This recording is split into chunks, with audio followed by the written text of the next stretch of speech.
and it gives me great pleasure to introduce our guest speaker, Kathy Munro. And before I give you something from her formal CV, I will have to share something about my dear friend.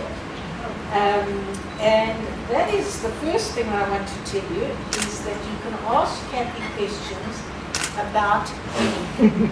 Because I see nods in the audience, people who know her, Kathy knows almost everything about absolutely anything.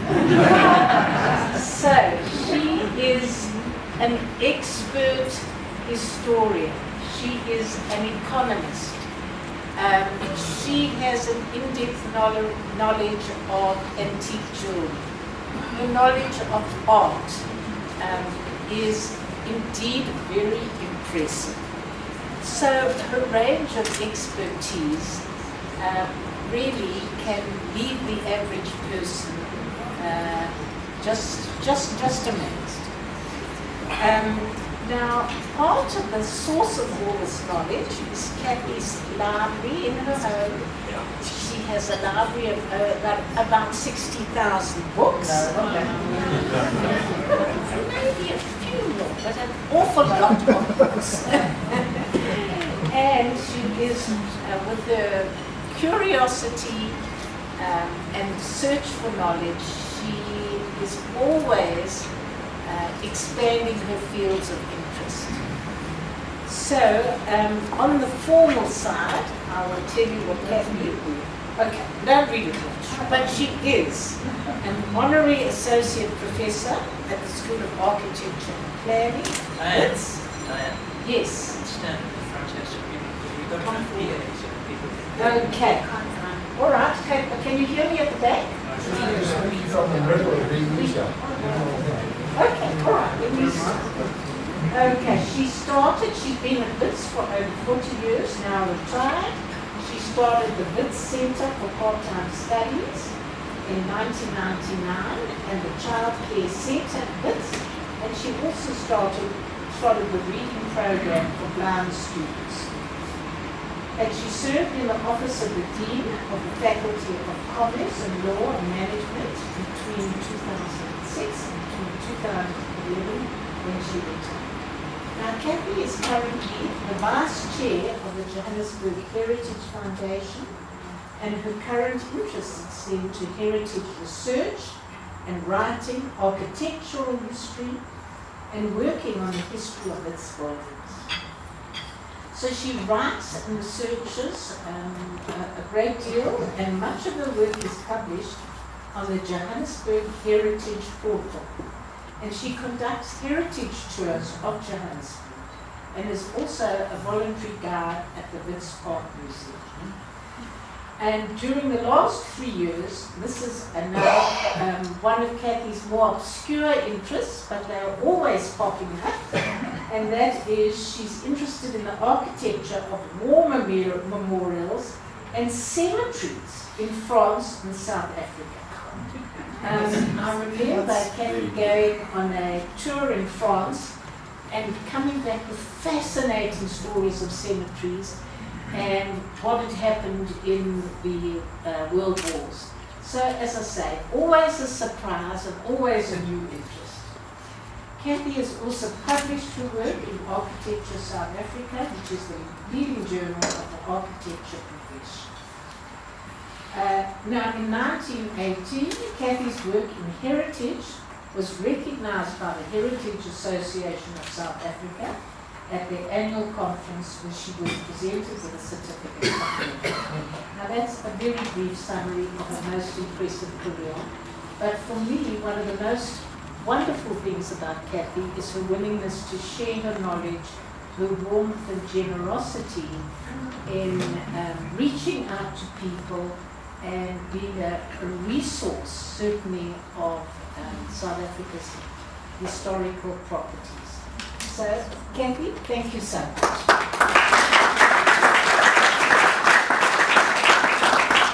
Good evening, everyone. Thank you very much for coming. Thank you, Houghton Residents Association, for taking the initiative and thinking about a a lecture on the subject and the people would enjoy it. Except that it's about 3, 4, 5 lectures are all wrapped up in one. Because as soon as you get into Houghton, you're moving lots of different directions. Houghton is indeed a very controversial subject at the moment, because there is a problem. Right? Houghton's got a glorious past, a long history. It's seen as an exclusive suburb, a suburb where wealthy people came to settle in Lower Houghton in the 1930s, primarily. Houses date from that period. There's Upper Houghton, which goes back a bit earlier, but as you have all seen, there are massive challenges around, well, what next? So, as asked, can you hear me? Yes. Good. Good. I've been lecturing for many, many years. Whether there's a microphone or not, you just get on with the job. Okay, so, and what we're seeing then is the city coming up with things called nodal reviews and inclusive housing policies. And some very good ideas in theory, but it all adds up to ideas about densification. So the question is whether a suburb of this type with certain traditions, can it actually survive? So, I have some questions for us tonight. Does Houghton have a heritage? What is that heritage? How do we identify the heritage? Do you think that heritage is important? Because it's very apparent to me, as I'm going to be showing you in the slides I have, is that some people think heritage is important. It's wonderful. I've just had a gentleman introduce himself and say, we have a blue block on our house. It matters. But there are others that I have encountered, people who say, no, what heritage is there? I'll take the cash and run. I'm moving into smaller accommodation, reorganizing my life. I'm setting up in Houghton. And the next thing is you see developers moving in, bulldozing properties, and a completely new idea about what should happen. So, the questions I have for you today was, should Houghton heritage be preserved? What's worth preserving, and how do you go about it? As I see it, the purpose of tonight's lecture is indeed to raise awareness and perhaps get you thinking about whether your home, and I assume that most of you are Houghton residents. How many of you here tonight are Houghton people? There you are, right? So you all have an interest in what's happening in your suburb. And of course everybody thinks that, should a property be 60 years old, it's automatically heritage. The answer is, it may or it may not be. But there is a process to be followed to define whether indeed the community, right, and that is represented by the official authorities, the Provincial Heritage Resources Authority of Gauteng, and working with Johannesburg City and with the Johannesburg Heritage Foundation as to whether the particular property is sufficiently important. But it's actually all about a process. Simply because a house is an old house doesn't mean that it's necessarily a heritage house. But it's worth thinking about. Do you think that your house should have a blue plaque? Would you like to get involved? Because we would certainly like to hear from you. And when I say we, I speak wearing my hat as an active member of Johannesburg's Heritage Foundation. We are a well-established body, but of course there are many people interested in heritage. But we are people who can help you. But in fact, right, when I say, who's responsible for preserving the heritage of Houghton? Indeed, this was an organization that had its roots in Parktown and Westcliff, and it was Flo Bird who some 40 years ago who got involved and said no more. We don't want a major road going through our suburb. And from those beginnings, a group of active citizens said, we are defining the kind of Johannesburg that we want and like. So there's an opportunity for Johannesburg Heritage and Houghton to engage in looking at the history of Houghton, in defining what you see as the character of Houghton. And we can discuss, well, how has that character changed? And there's a very different character as we move, because Houghton is a huge suburb as we move from Upper to Lower Houghton. What resources are there? And it's not something that simply happens. Johannesburg Heritage Foundation is an NGO. We actually operate on a shoestring budget. I'm delighted that Brett McDougall is here. He's the chair. Stand up, Brett. Thank you. We work very much as a team and in partnership, and we're always looking at our finances and thinking about what we can do. Just to take your eye off Houghton for one moment, one of the projects that I've been commenting on in an email today is our engagement with one of Johannesburg's oldest Anglican churches, St. John the Divine in Belgravia, which has actually ended up in a desperate state. It was at one stage one of the wealthiest of churches in Johannesburg, Sir Julius Jeppy's church, with absolutely exquisite fine treasures. And Johannesburg Heritage, and it's been led by Flo in that particular project, has got involved to set your own agenda. Because of course Johannesburg, in a very short period of time as cities go, has developed from nothing into something. If you go back, and I have here the Johannesburg Then and Now book, and we have copies for sale, taken this shot directly from this book. Mark Lutilla has put this together. We are selling copies of this book. They're 300 Rand a piece. It'll give you some idea of where Johannesburg has come from. And really, there was nothing, very little on this veld all those years ago, 1886.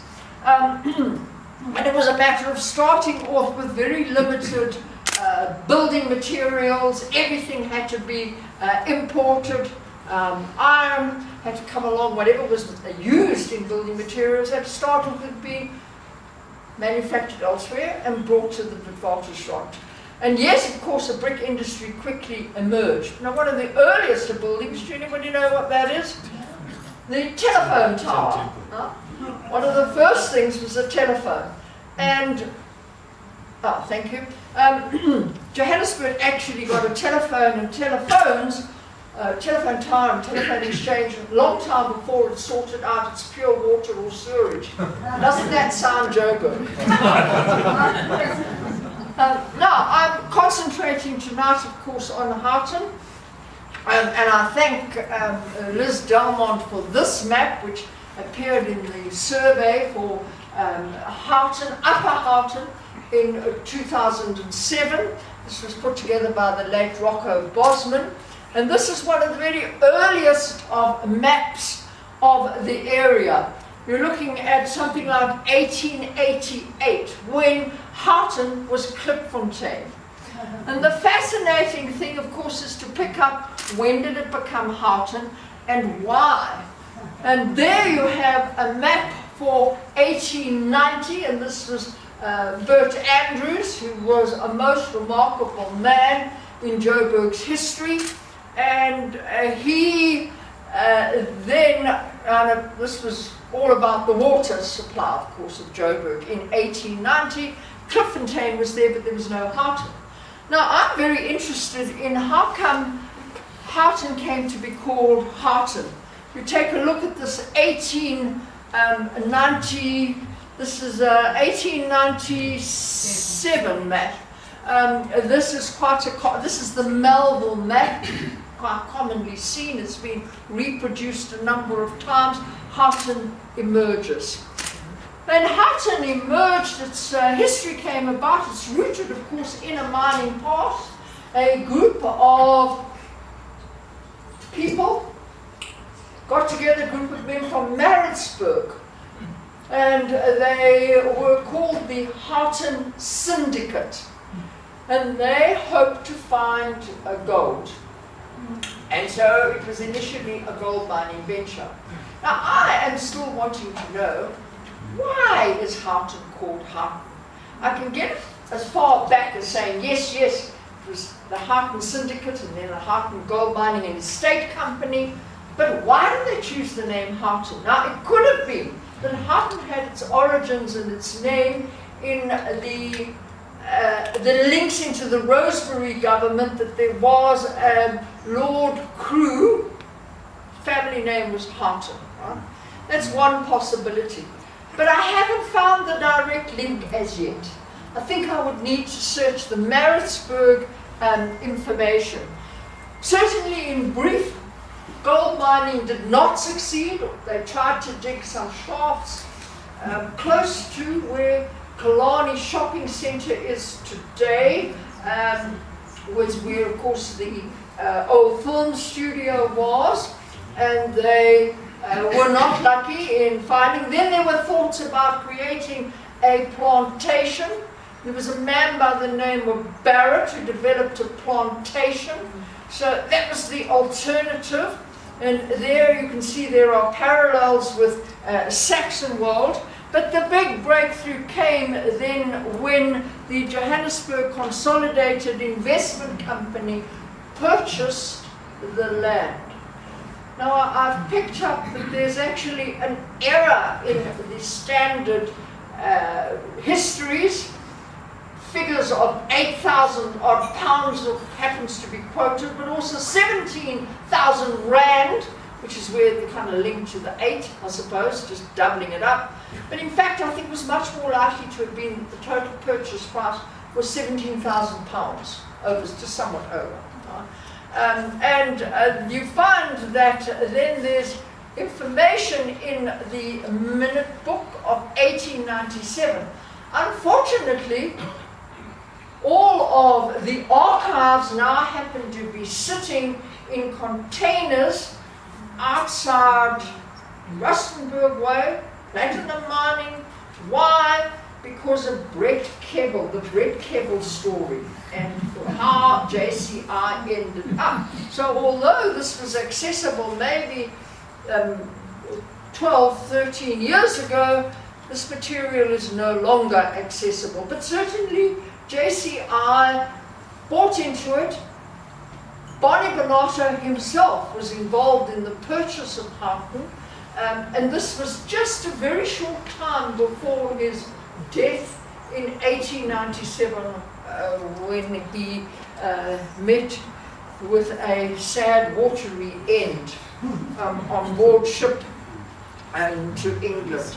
But JCR did become one of the impressive, ultimately to start off with, it was really more interested in property development than in gold mining, but it did become one of the great mining groups. And of course you can then see that, for example, Johannesburg Who's Who, South African Who's Who, the consolidated building is there very prominently. That building still stands. As I say, we then begin to pick up that this is a JCI map that I unearthed online. And I wrote to the company that happened to own this map, a company in New York, and I begged them to send me high resolution images for research purposes. Do you think I had a reply? Never. But we've managed, with my tech friends, we've managed to produce quite good material. Just wanted to explore, because I'm not from Johannesburg, but I think you must stick to the mining history, because Melrose itself, which is next door to Houghton, was also a gold mining Okay, operation. please may I take questions at the end, otherwise I think if everybody's going to be asking me questions, I know there's a lot to discuss, let me simply move with it. To pick up then, that then in 1902 there was this magnificent map produced, and you can see that Ville de Johannesburg. What were they trying to do in 1902? JCI was trying to bring in French investors with a glorious map with all of their properties in Joburg, and they'd actually planned, of course, it was Bonato's home, which ultimately became Joel House, Bonato Park School, the girls' high school, but also there were plans for a great hotel, which would have been on the ridge, and then didn't emerge. But today we do have the Munro Boutique Hotel in Houghton. So, Houghton Estate is pretty well defined by the 1902. This is the map that I'm talking about with these illustrations, and the red portion in the middle here is Houghton, right? And the idea was to build this great hotel, and this was their London premises, and this was all of the properties they owned in Joburg. Now we're planning to do something important with this map, and we're alerting you to the fact that it is available. If you then look, and I found this map in our Joburg Heritage Resource Centre, this is a 1901 Anglo-Boer War military map. The interest here is that you have there Klipfontein, the name of the original farm, your Besadenhout Remount Farm. So this was British military administration was interested in access and direction to Pretoria, Orange Grove being the next staging post, and then what went on in either direction. If you look at this map, you then begin to see Houghton beginning to take shape. Orange Grove is there. This is 1904. This is the Zakola map. Not going to spend too much time on any of this, but what we see then here is Houghton, Klipfontein is still there, and what often confuses people is that it's bits and portions of farmland that was then sold off and then developed. Remember, Houghton is actually an enormous suburb, running from Young Avenue on the other side of Louis Botha Avenue, right? Edging onto Bellevue and Yeovil, all the way down in the direction of Orchards and beyond, right? So it's a very big, right, and it comes to be known as Houghton Estate. I found this map in the Bala Rand archives. Unfortunately, it's not dated, but I think it's early 20th century. If you then look at this one, you find that it's very clearly defined on, this one is a municipal area map. Now, Johannesburg municipality, once you actually had an elected council put into place and proper administration, which happens under Milner. Lionel Curtis becomes town clerk. What are they interested in? They're interested in the rateable value. So Houghton quickly gets a name as a pretty affluent suburb. And what you see now, the growth of Joburg in concentric circles. The Johannesburg is being developed, as we still see happening. It's a trend that's been going on for 100 years of continuous growth and absorption into the administration in order then to grow your rates base, to give the city the funding it needs. Now, I think that's a very powerful tool that you have in your arguments as to why Houghton needs some care and preservation. There's an interesting story, of course, on Upper Houghton, the development of St. John's, and it's still there today, the Baker Fleming building, and it's a very, very fine school dominating the ridge. And it's the two schools, King Edward School and St. John's, one private, one state. Right? Initially, I was taking a look at the history of the primary school, how, in fact, there was a great deal of animosity about the fact that Johannesburg College, which was what King Edward was called before it became King Edward School, was viewed in a rather jaundiced, prejudice-like by St. John's. Why on earth is this government school coming? Yeah. How many of you are St. John's boys? One. How many of you are King Edward boys? Okay, so I should add that in our family we've got connections with both schools. And at that time, of course, if you go back, the view, this is the 1897 photograph that was in the JCI annual report. Well, what that view over Lower Houghton looked like in 1897, that there was really nothing there. But they began actively, JCI actively began to sell stands from 1904, and it runs through, this is on the left, 1904, 1929, Houghton Estate, this is in the Jewish yearbook for 1929. And they're advertising everywhere. And what is so interesting is that by 1929 you could buy a Houghton acre, and that would have been then looking to Lower Houghton, because this is Upper Houghton. Houghton Estate really had been sold out by 1913, Upper Houghton that is. And they were then, loans for building purposes, that's 1904, 1929. Easy terms of payment, liberal building loans, interest at 6%.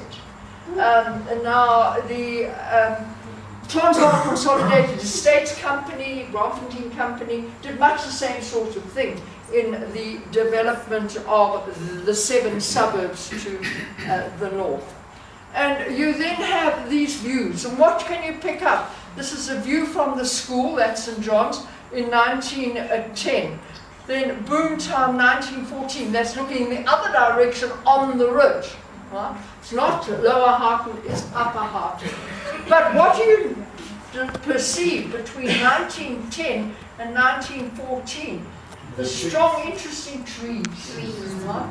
Trees and the view. Your great position is the view. And then the other school, of course, that came about, and this was the architect who was the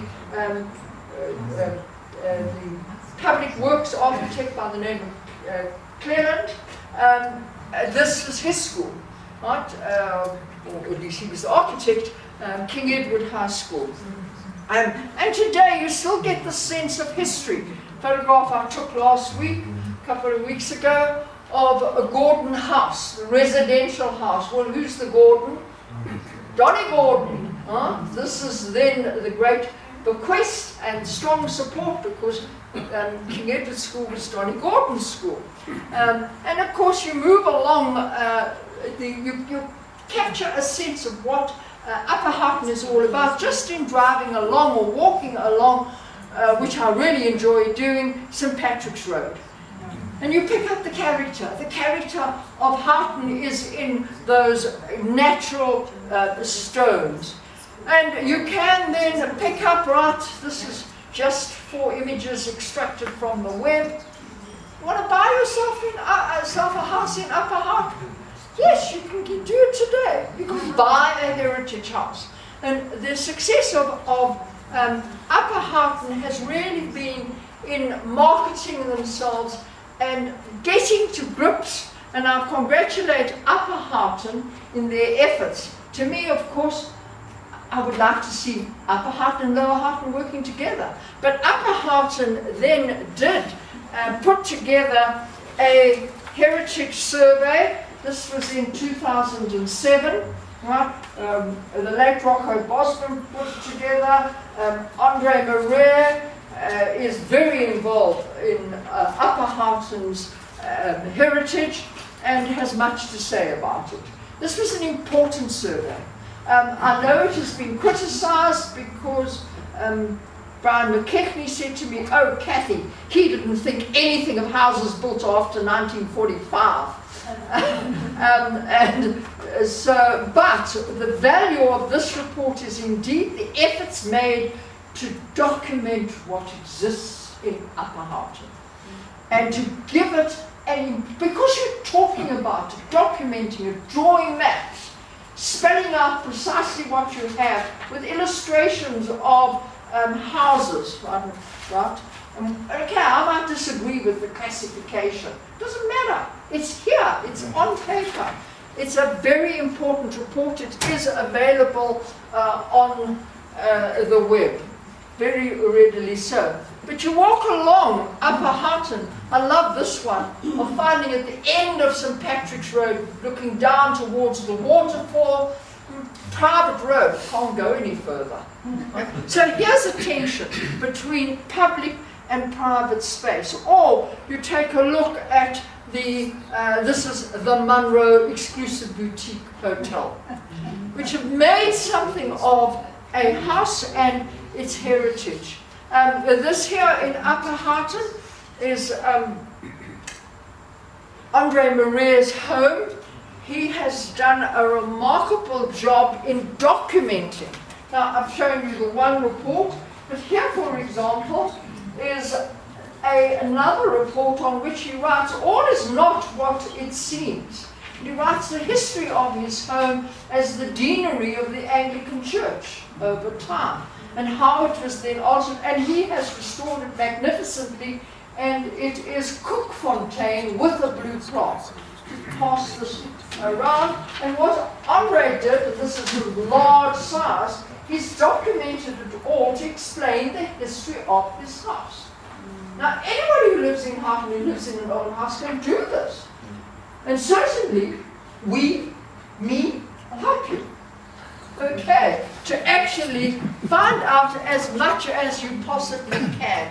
And of course, we're interested when we take a look at old houses. Yes, we're interested in the integrity of the house. I'm sure you've all seen this house on Ash near King Edward School, Cullinan House, and built by Thomas Cullinan for his brother. I mean, that carried Cullinan's own home was the view. But it is still there and magnificently restored, quite a lot of changes. So in preserving heritage, we have a lot of debates and discussion about, well, what can you do and can't do in houses. Now, one of my favorite houses in Upper Houghton is this home in St. Paul's Road, belongs to a very close friend of mine. Happens to be Gordon Leith's own house for his second marriage. How's that for a story? The Gordon Leith built his first wife and his first family a superb home, also on St. Paul's Road. It's a grand mansion.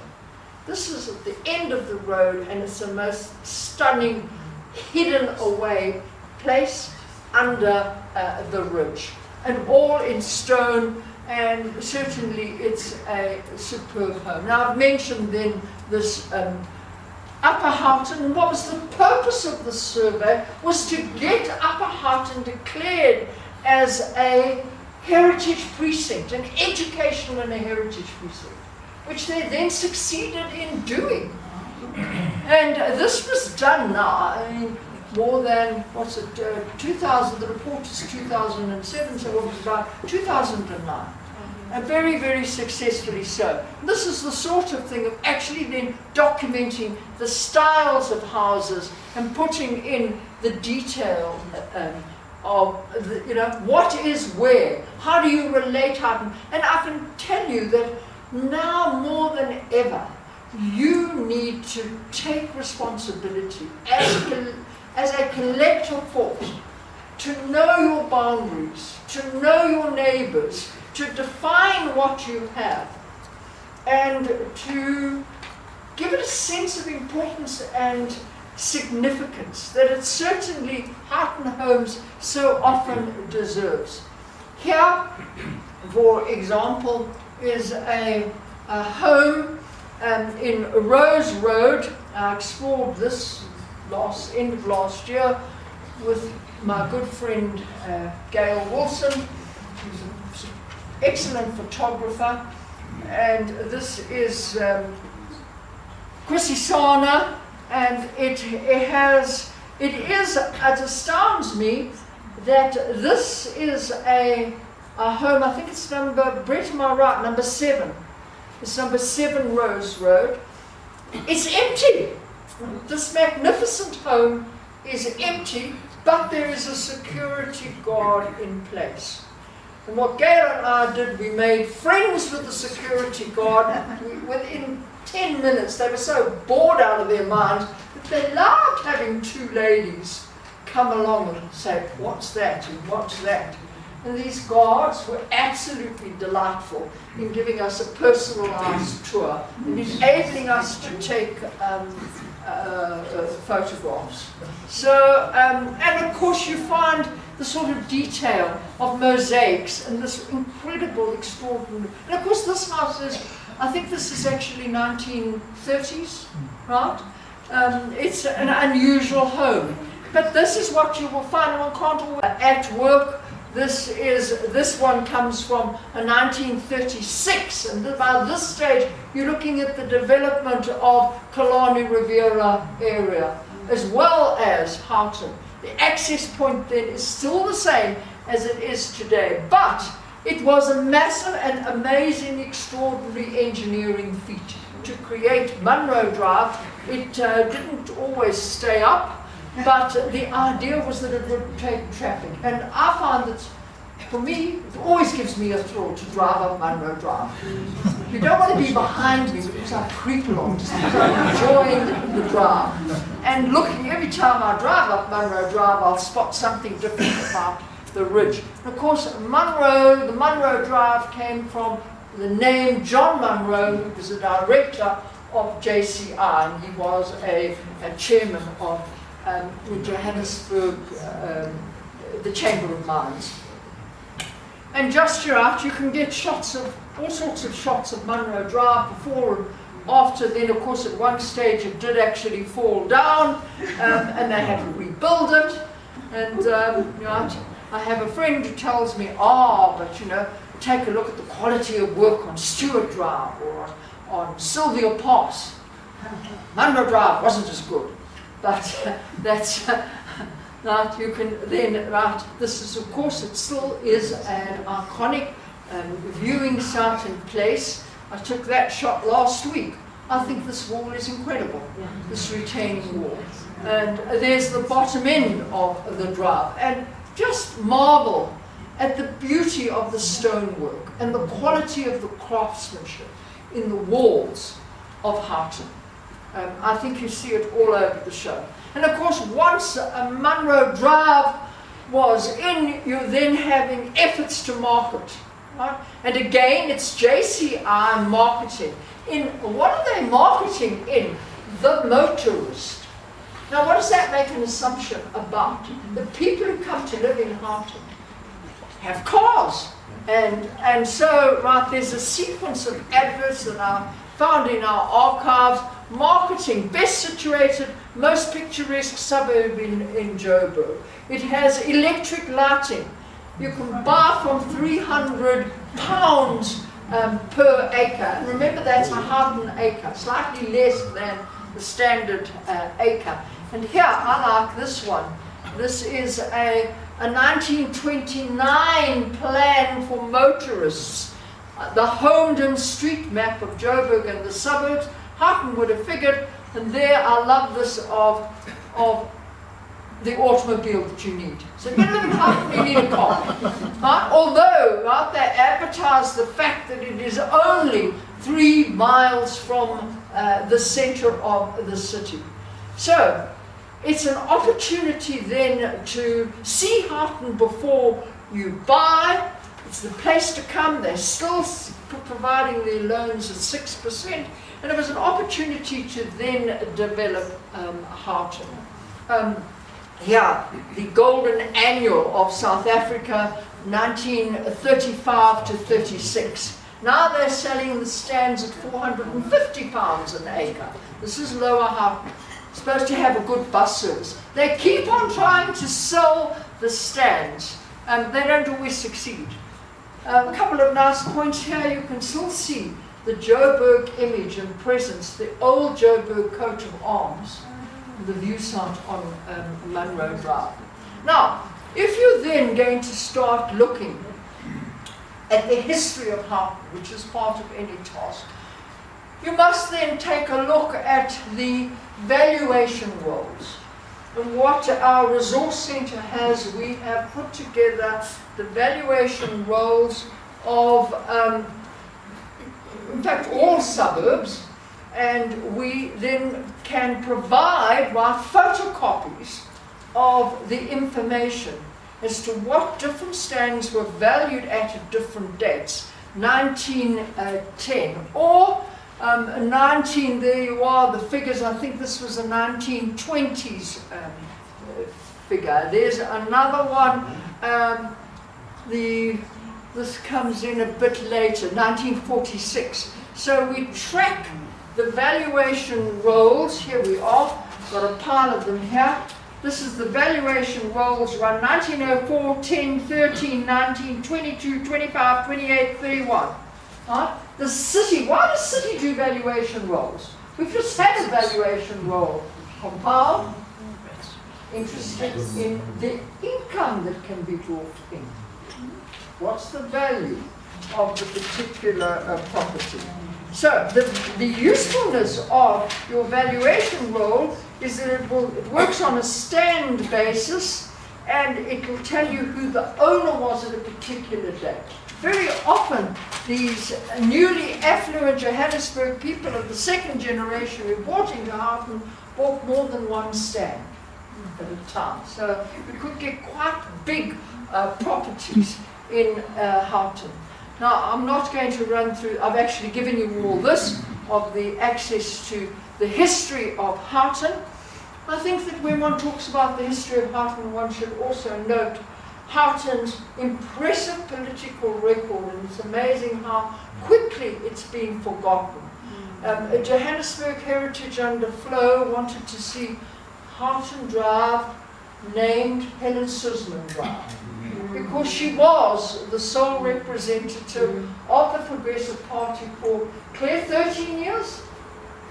I think it was 13 years from 1960. And she actually put up a remarkable fight. Helen Suzman is remembered at the school that she went to, what was the Holy Family Convent. It's now the Holy Family College. It's a college.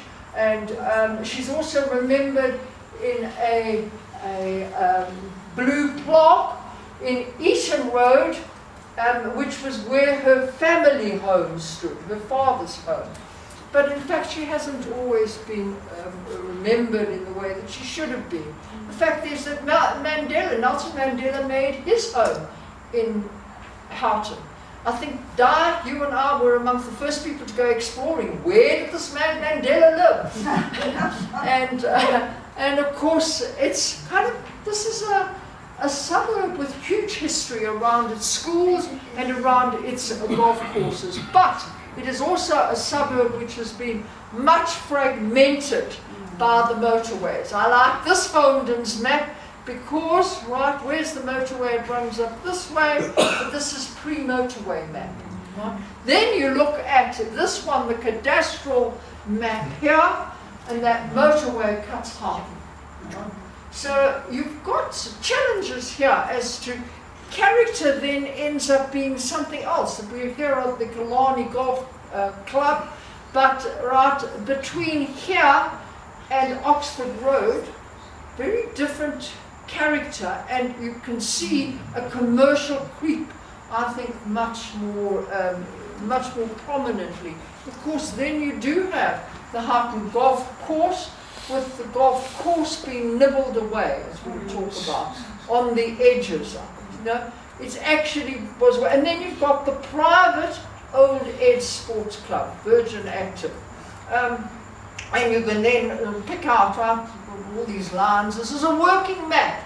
These are the people who are involved in thinking about town planning use these maps all the time. And of course the other great joy that Houghton happens to have is the wilds. And James Delaney has done an enormously grand job in bringing the wilds back to life. How many of you visited the wilds in the last 6 months? Everybody should be putting up their hands. Okay. Because there's an opportunity to walk your dogs, weekend dog walking circuit. We get right there. And we've spotted the story and got in touch, phoned me one day and appreciated. But the fact is that this is what the wall looked like then. It was a stunning wall right along the main road, it's 8, and what it looks like today. So somebody's come along with an idea of improvement and apparently the son David told me that one day somebody came knocking at his father's front door, and his father, having had a tough life in growing up, when he was offered an astronomical sum to move out next week, he said, "Thank you very much." And that was the Lobel family moving on from Houghton. And that happened after a few years after this man had this passion. But Houghton has been a place that has always attracted new developments. It didn't take long. A point is made in one of the surveys that I was looking at. Because Houghton people are affluent, they wanted the latest and the best and the newest. So they were altering their houses all the time. But it didn't take long then for office parks to happen. And Claire was involved in a protest right in 1990 to say we don't want an office park in Houghton. But it has happened. And the problem is, this is in 2008, newspaper commenting on the problems of Houghton. And if in fact, you look out on Houghton, this is your view, this is a current, right now, marketing approach to say, this is the view from your house, because there's no house there, you can build your own. What was has been demolished. There's a swimming pool. That's it. But you can sit on the ridge and look down and make changes. And of course the golf courses are and were and are indeed important. This was the original property of this Kalani golf course. Very small, very modest affair. It was originally the automobile club. And Schlesinger had a hand in buying it. And what it then looks like today. Now what I want to then stress is that it's important to become involved in the activities, so that, I'm not going to read you all the way through this, but this is the Joint Plans East Committee putting out a statement, this is in August 2016, inviting people to say, come along, join us. We're here to help you. We cannot do it for you, but we can help you assess your property, go through the processes, applying to Prague for alterations and changes. Don't allow it to happen. We want Johannesburg Houghton Residents Association people on the committee. We are volunteers. We comprise all sorts of skills and expertise.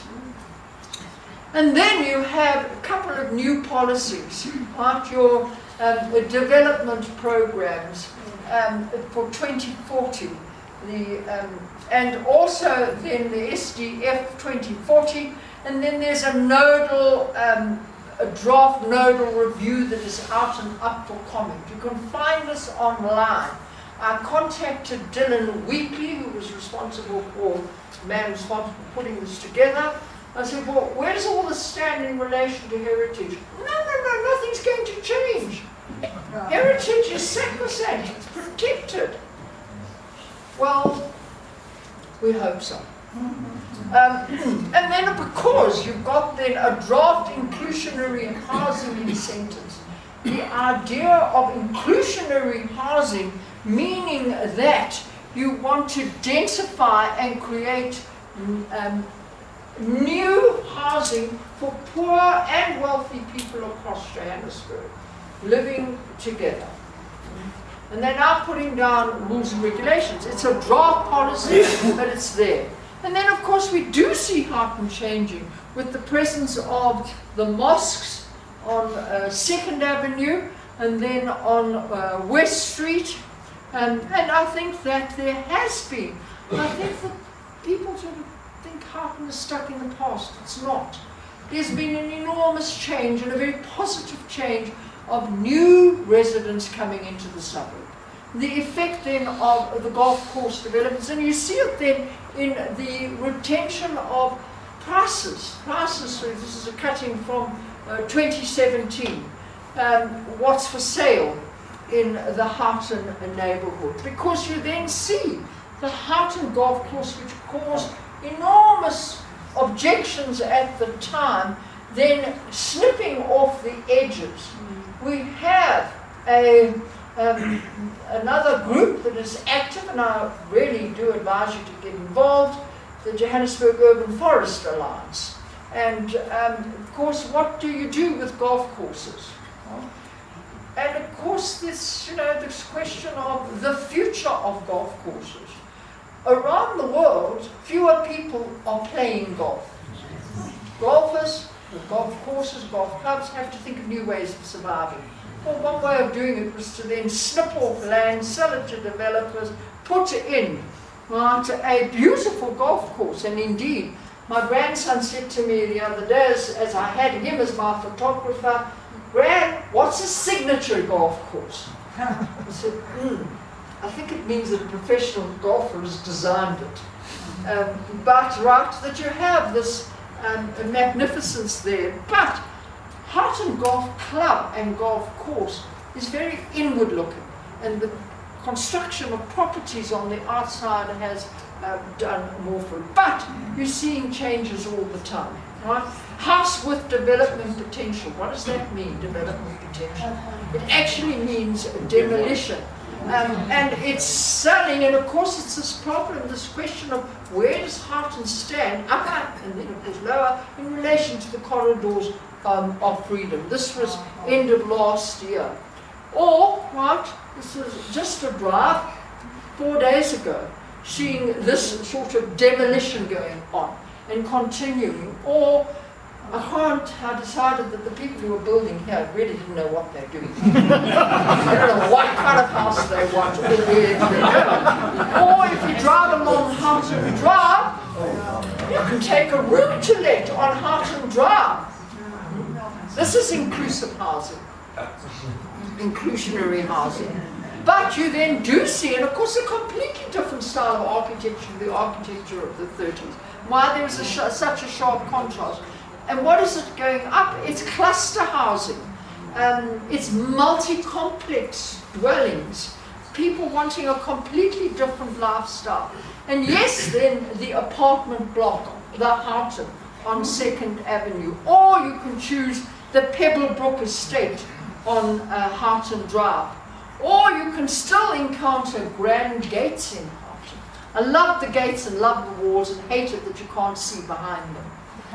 Or you can have the Italian consulate in Houghton, still operating in a very grand style. Of course, if you go to the edge of Houghton, there's also the blocks of flats. Houghton Heights, Roxdale Mansion. Houghton Heights, we awarded a blue plaque to, Brett, 2 years ago? Yeah, right? Lauriston Court was another one. We've run tours. And then you've got this one, Fairways Mansions. They haven't quite got the job of painting completed. That's the problem here. But then, just this week, they've taken the hoarding away, and there's Houghton Hotel. We're about to step into Houghton Hotel, and the engineers were there and looking at me with my camera and saying, why? So, it seems to me that if you're going to go, and I'm coming to the end of my lecture, if you're going to go, what advice can I give you? I think I've kept on stressing, engage with other NGOs, participate in whatever planning structures exist and make room for comment. Know your heritage rights, know the legislation, engage with the Provincial Heritage Resources Authority of Gauteng, and raise heritage objections to demolitions. But your heritage objections must be your first point of concern. I cannot stand it when Mr. X phones me, not from Houghton, but from another suburb, and sort of said, I'm phoning you because you're our last hope. And I want him to say, no, I'll be your first hope. You've got to be interested in heritage to get us engaged. Comment on the new policies, on the spatial development framework, the nodal reviews, the housing policies. There's space for public comment. Take the city at its word. Because yes, we are seeing densification, office parks, the edges, the boundaries are changing, the corridors of freedom. So, you have an enormous task to raise awareness, publicity, media, to get people to know their suburb and buy into it. And I strongly advise you that for Lower Houghton, you do indeed need a heritage survey. We can help you. Johannesburg Heritage Resource Centre. We have here we are. This is here. Yeah, we maintain a database. What we're trying to do, we've been very successful. We have documented each and every property in the centre of Joburg. We're extending outward into the suburbs. And we maintain this, we put out this information, and we're trying to gather as much information as possible. Who are the original owners? Who was the architect? What's the significance of the property? This one, for example, was the Susman home. This is the tobacco family. Right?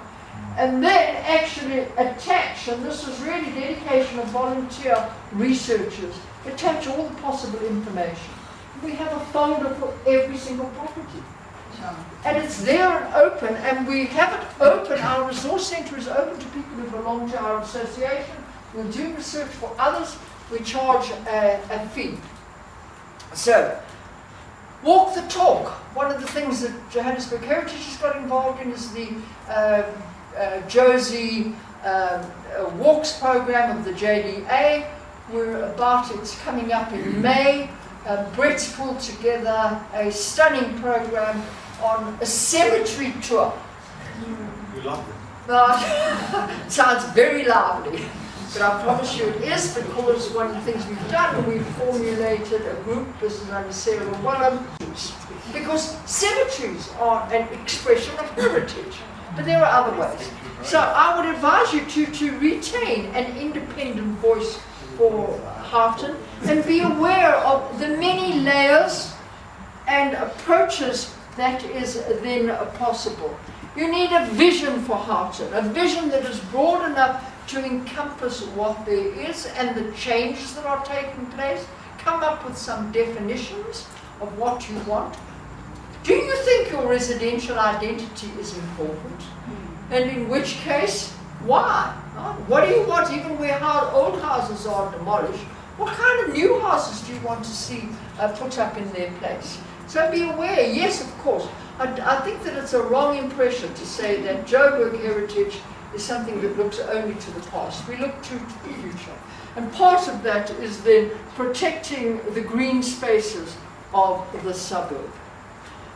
So heritage really is the past that you decide is worth preserving. But there are cycles of renewal. That yes, of course you have to be aware of the financial arguments on all sides. I'm not blind to that. I think a lot of the city policies completely ignorant when it comes to the realities of finance and money. I think Houghton has huge advantages. That's both part of the appeal and the advantage, perhaps also the disadvantage. Green belts, parks, schools, golf courses. So there's lots that's possible, but it requires teamwork, and I come back to saying a vision. Thank you very much.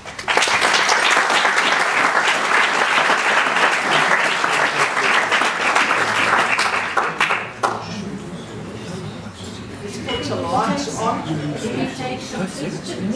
Any questions?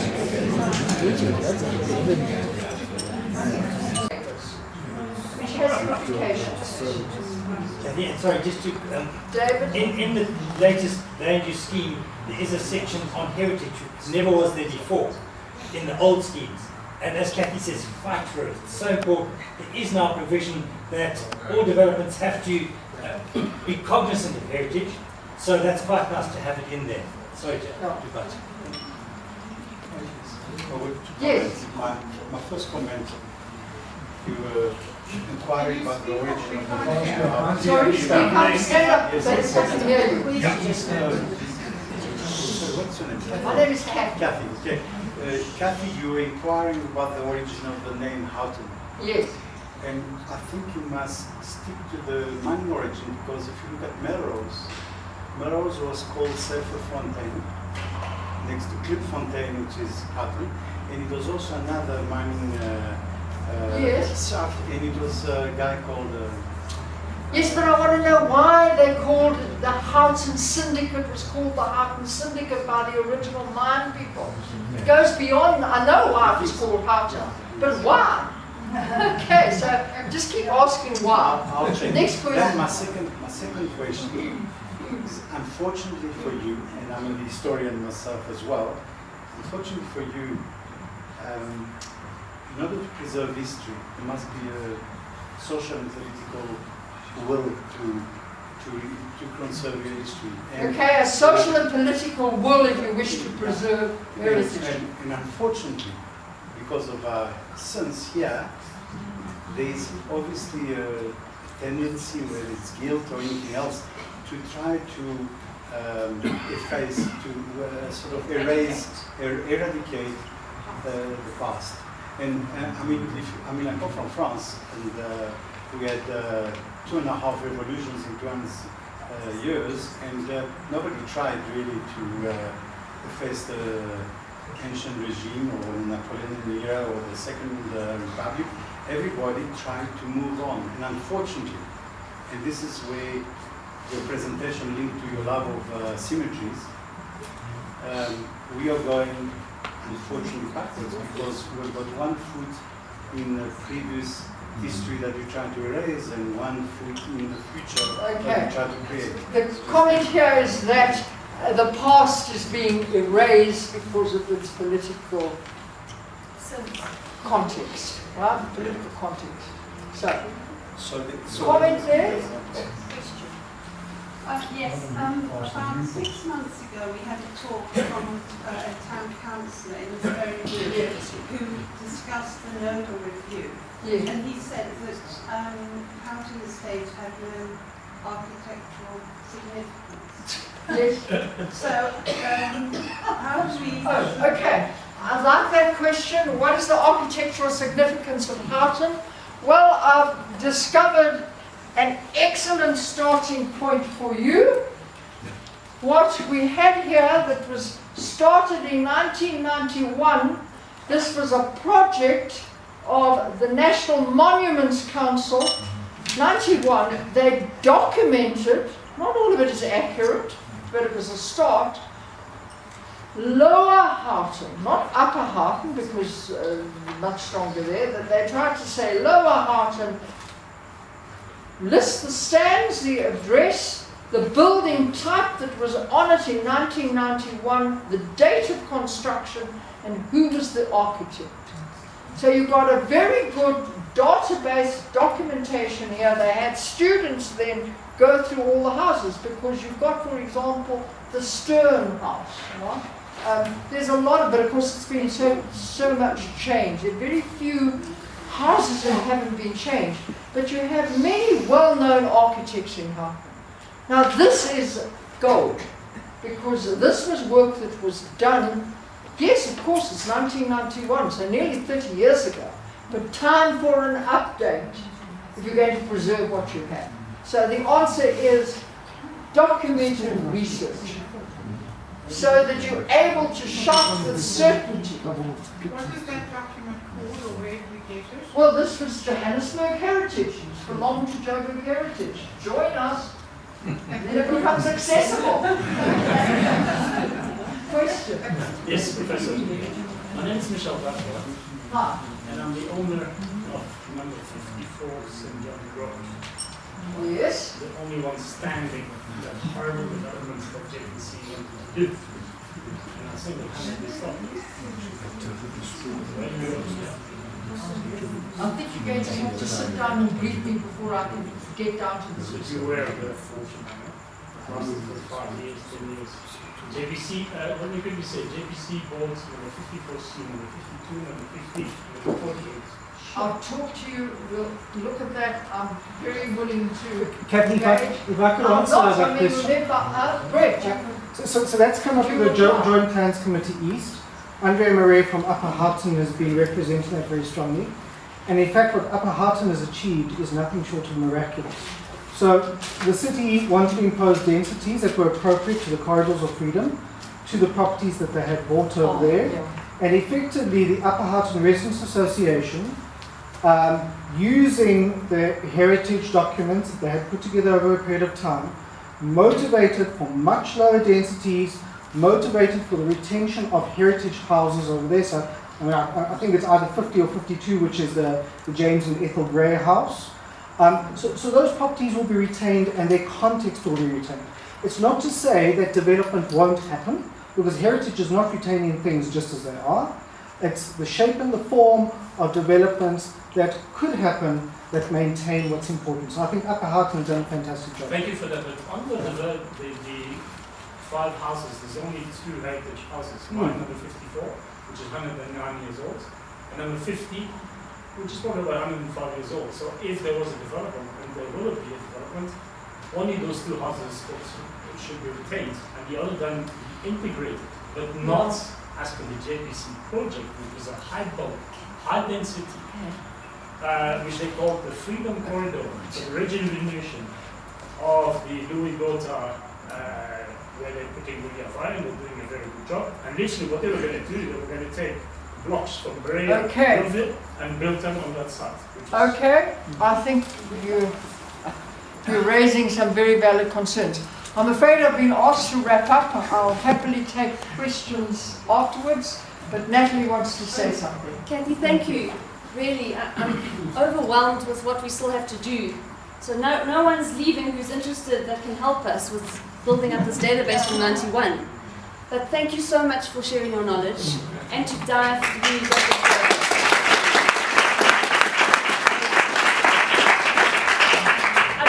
I need to tell you, because I don't often get an opportunity to talk to our residents, so we are a vulnerable suburb. You've seen our location. We suddenly found ourselves almost in the middle of a city centre if you look at Rosebank. I wanted to show you a picture from Munro Drive from 2011 that Mel took to 2018, and you can see this acupuncture of Rosebank and how it's slowly spreading out over the rest of Lower Houghton. That is the city's plan. And you were asked, what has your RA done? Well, we have commented on that, and we've had no response to our comment. So we have gone further. We are joining with a whole lot of other RAs to form a mouthpiece to go and speak to our city council to say we are unhappy with some of the massive densification policies that have been put in place. It's gone from 24 to 30 units per acre that will be allowed if this policy is actually tabled. And we've got a small window of opportunity to raise our concerns, but we want to have public participation that's meaningful, and we feel that the city has not done that.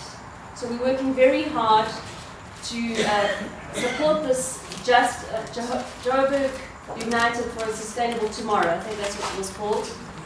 And we would like your support to your RA so that we can carry on supporting these mouthpieces. There's membership and funds. That's what we need all the time. I sound like a stuck record. So please support us. There was membership forms as you came in and a draft on why you should join us. And there's one other event coming up on the 6th. At what time? 2 o'clock. At 2 o'clock, Glenda Wheeler is having a little demo with an arborist on how to take care of trees infected with shot hole borer, for those of you who are concerned. So trying to tackle all sorts of threats, not just this beetles. Anyway, thank you. Yeah, we're done.